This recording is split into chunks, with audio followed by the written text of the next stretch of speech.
Hello, everyone, and welcome. Welcome to No Shots Fired, where we talk about video games and life, and your #1 spot for pro tips on Barbie Horse Adventures Wild Horse Rescue. I'm Val. At least I finally get to hear. I want to hear more about Barbie's gotta wait for rescue adventure. Later in the podcast, we're going to tell everybody all about Barbie Horse Adventures. I'm Val, and with me in person is Madamus, and on my left is Doc. Now audible. Now audible.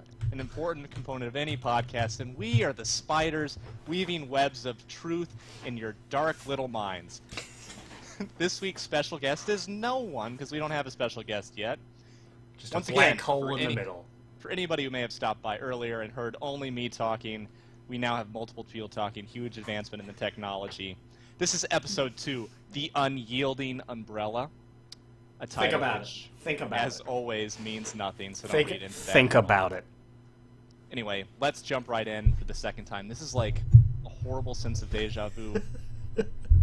Is it deja vu if you actually literally lived it like 30 minutes ago, or is that just Did we? what you're doing? Did we, though? Did we or did we not? I don't remember. There's no video record of it, that's for sure. There's a video record of somebody talking, one person. What's our topic this week, Doc? Well, our topic, funny enough, This is ironic. is games that we can't stop going back and playing again. Just going through that same experience, saying, "Yep, I want to do it again." This is oddly fitting. It's just oddly fitting. So we're going to start that topic by talking about the games we've been playing this week, and then segue into the games we are always playing, or the things we're always doing, like episode 2, The Unyielding Umbrella. It never stops. Doc, what have you been playing this week? Well, this week I have gotten into the new release Splatoon for the Wii U. So that is... Let me show you the super cool backwards box art here. Please do. You can see a squid there. You got a girl there and a dude. They turn into the squid, so it's this whole triangle thing.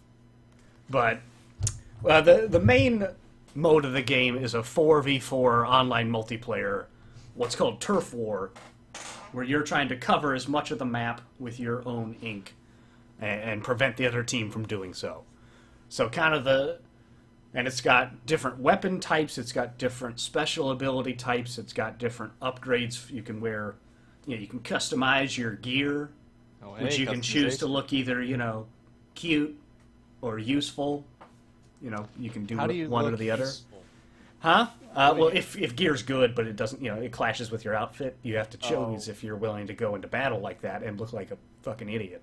Yeah, you're right. And we always choose fashion over function. Very much so.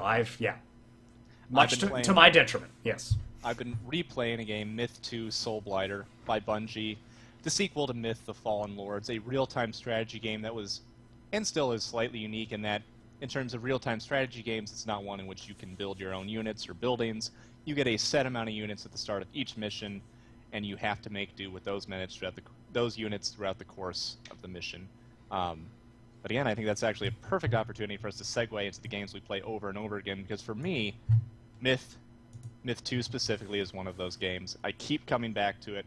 And the reason for that with Myth 2, it being a strategy game, is 1, great story. 2, You're still trying to get past that escort mission? That's what I've been led to believe. I was actually going to try playing that after we are done talking here. You should, because, man, that was... That leads into my next point, which is if it's difficult enough, then you're going to come back over and over again, right? So storyline and engrossing story... Rewarding difficulty, yes. Rewarding difficulty, yeah, not just impossible, because anybody can make things impossible by just making units too hard to kill, making too many units. You have to have just bordering on that brink of impossibility, kind of like in the old Mega Man games for NES or something like that, where it could actually be done, just required a lot of effort. Those are fantastic, but yes. Those might actually be too far on the impossible spectrum. I know people, they can beat them, but I'm just saying. Anyway, so for Myth, for me, it's, as a strategy game, it's something I keep coming back to because of the strategy element, where all of the missions, you have different ways of beating them. You have 2 very important characteristics for me in coming back to something, which is permanent death and naming characters, because I like to feel like I'm out there on the battlefield just swinging a sword, man. I like Doc to be by my side swinging a sword. I like Madamus to be right there with a fucking sword. And then, like, I want that feeling where if, for example, Madamus is out there on the field, all of a sudden an arrow flies, hits Madamus in the chest. I'm like, no, Madamus, no! Madamus is dead. And we gotta find a way to persevere and move on from the great loss of Madamus. But that's actually something that keeps me coming back, because it feels like that way. As I'm playing through the storyline, say I've got, you can have 20 or 30 people in this game, or more depending on how many people die. As you're playing through the story, you kind of like invent your own story along with the already amazingly in-depth story that Bungie's provided, in which Doc and I have our backs against the wall. We've been separated from the main unit, and we're trying to fight off some guys in one corner of the map.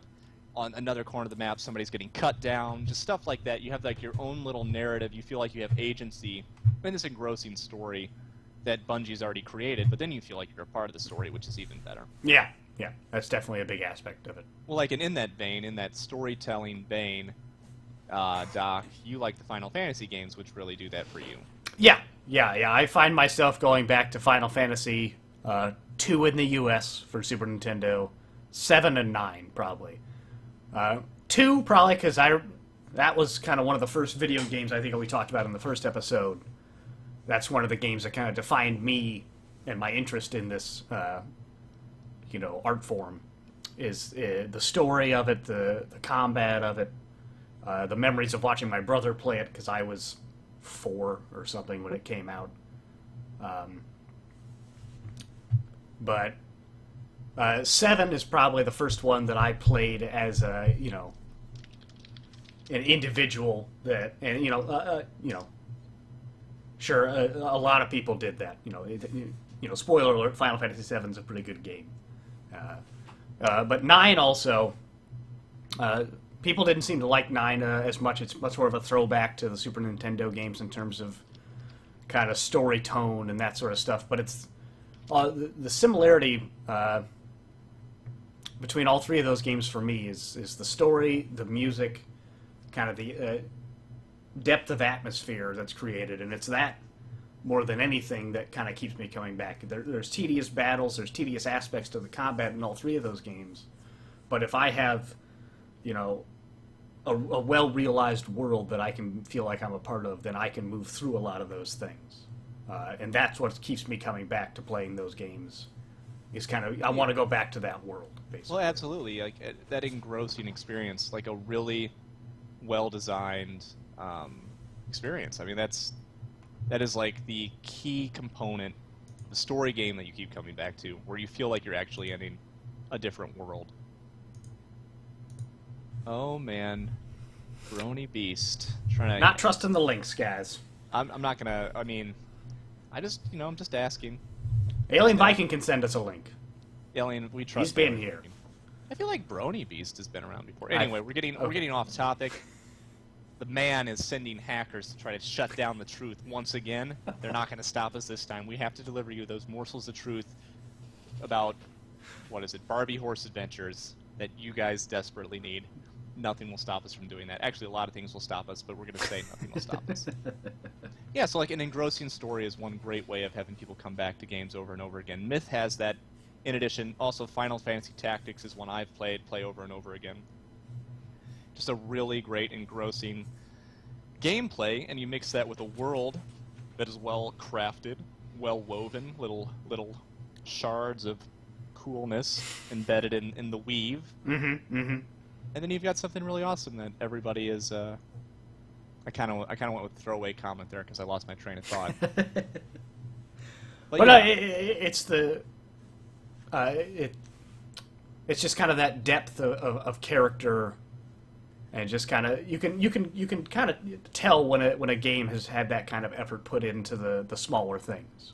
And then alternatively, you have games that have repetitive experiences, but that we keep playing because that repetitive experience it provides is so well done. And when I say that, I'm thinking mostly of shooters. So like for us, Halo 2 was the one we played over and over and over again back in the day.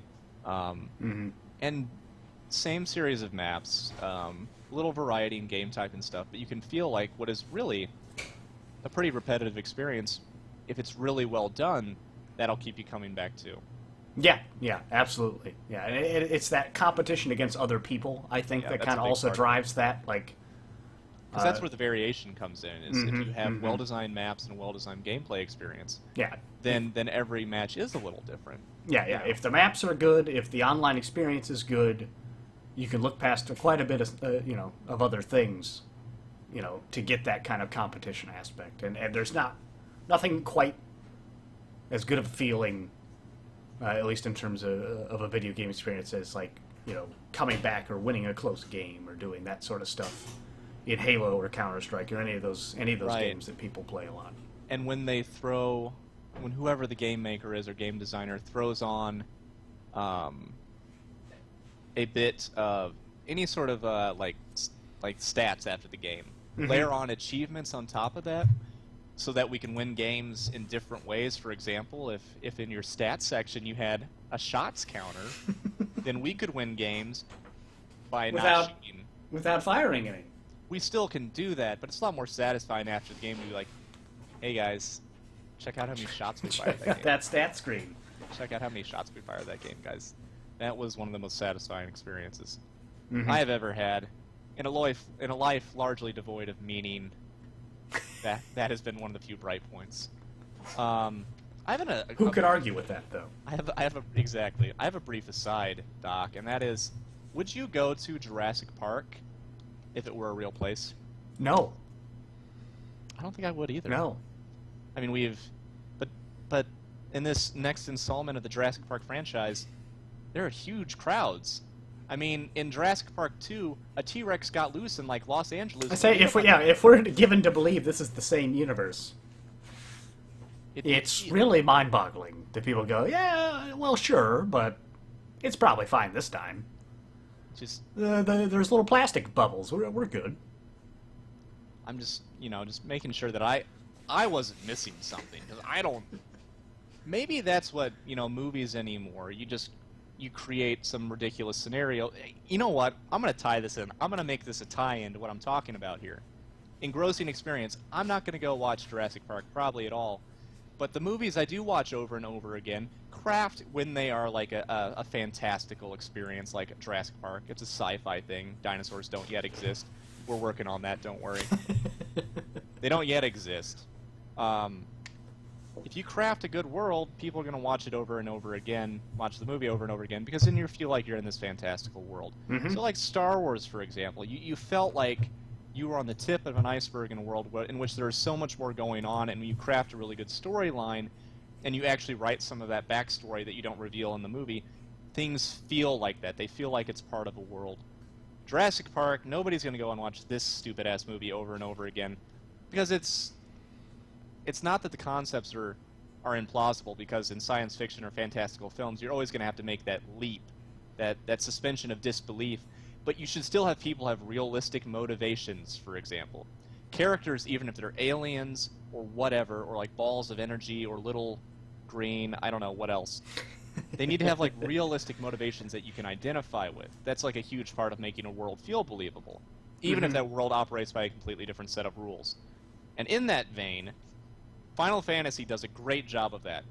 Fucking ridiculous shit going on. I think I'm being really vulgar because I'm really mad about the fact that we're doing this twice over, I mean, look how angry I am. Madam just got shot by an arrow. I say he did not get shot in the first take. He didn't. I mean, I think what aids Final Fantasy in being able to do that is it's a different world each time.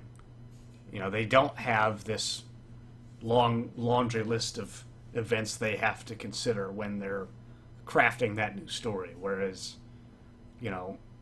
Jurassic Park was a fantastic. Like that first movie is fantastic. It's a fantastic contained story.